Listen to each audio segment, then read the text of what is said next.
Begin laying on your side with your top leg raised up to being in line with your hip and in line with your belly button, where your top arm slides on the floor, opening up into a rotation.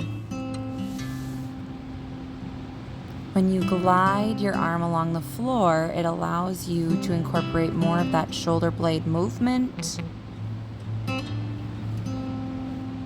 along the rib cage. And then switching over to the other side.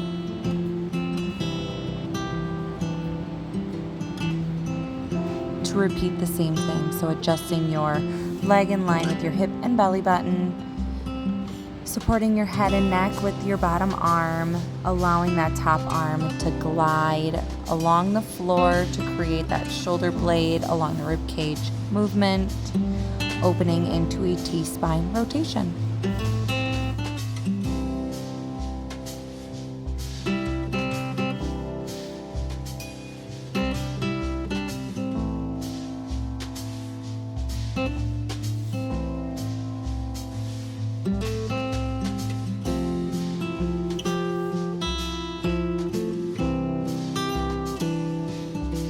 One more repetition, opening up into your T-spine rotation and then bringing it back. Flipping over onto your backs next, we're going to be coming into robberies, angels, and presses. So first, grounding your feet hip width apart on the mat, coming into that pelvic rotation, and then resting your elbows on the floor where you are just rotating that ball and socket 5 times.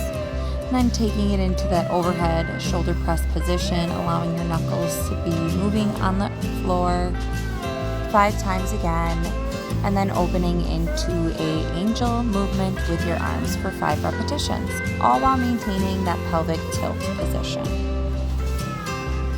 After that 5th one, we're now going to go into legs elevated hip rotations.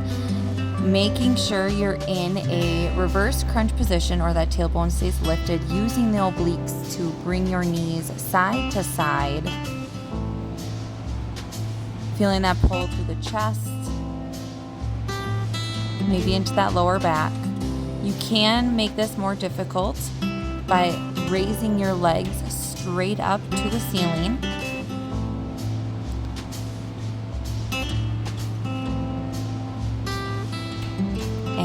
Good. Now, pressing your heels all the way up to the sky, resting your hands down at your hips. Trying to get your knees as straight as possible. You can use a belt here if you would like. We're going to go into an active straight leg raise, taking a moment though to loosen up those ankles. Then gently placing your hands behind one of your thighs and lowering the other leg down and up 10 times.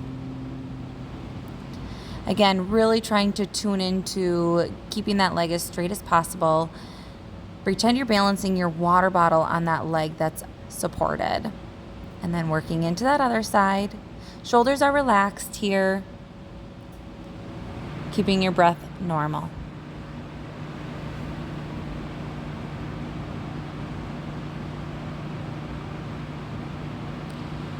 Once you hit that last repetition here, pull your knee in towards your chest, nose to knee, and we're coming into a Pilates range of motion here. So pressing that lower back down, alternating those knee drives side to side. If your head and your neck is starting to get tired here, you can rest your head and neck down. Otherwise, really try to fold your body together here. Going for 10 reps per side. Again, really tuning into that hip mobility. Once you have completed that 10th rep, hold one knee in and bring it across the body. And as you're bringing it across the body, I want you to straighten that leg to really feel that pull. And you can do this a few times if it feels good to you. Here, I'm only demonstrating it once on each side. Then we're flipping over onto our hands and knees next. Wrists are centered underneath shoulders, knees underneath your hips, and coming into a neutral spine. Coming into your spinal balance, opposite knee to opposite elbow. As you're lengthening, really tune into where that arm is positioning as you extend. That thumb is going to go up. And now we're coming into the hip range of motion, I like to call this over the rainbow, where you're tapping your toes side to side, really tuning in here, and then pausing on that fifth one into a child's pose adductor stretch, adding in that T-spine range of motion. 5 repetitions. After that fifth one, you're going to lift that leg up and kick it to the side, coming into a pigeon stretch. And then sweep it forward into a low lunge. Again, doing this a few times, really tuning into that hip mobility.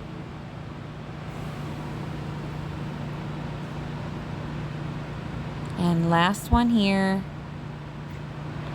And recentering to work the other side, beginning with that spinal balance, 5 repetitions, knee to elbow, extending the body, lengthening, taking note of where the thumb is. I always like my thumb pointed up to the sky. And then shifting into the over the rainbow, tapping side to side of your mat, really trying to work that hip and that glute. Once you hit 5, you're going to hold that adductor stretch with that leg out to the side, sinking your hips back, and now coming into that T-spine rotation for 5 repetitions.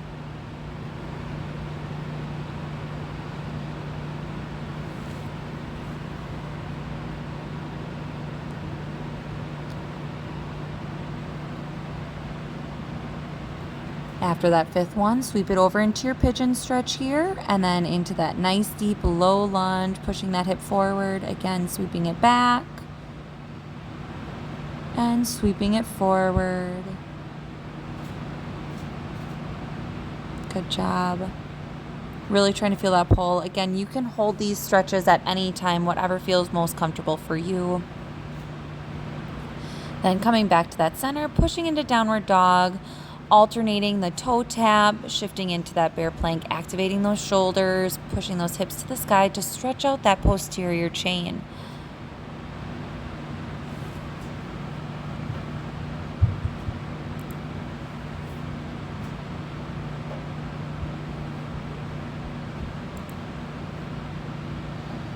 And walk it up into your forward fold, wiggle out those legs, sink into that Buddha.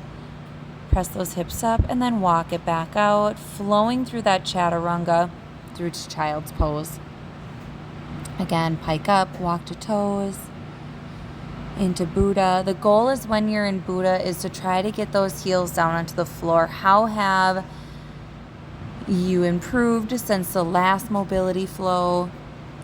Are you gaining more mobility, more strength? Finding it easier to move through the stretches. And last one, wiggle it out. Take a nice big inhale, slowly roll. Shoulders, neck, and head are last.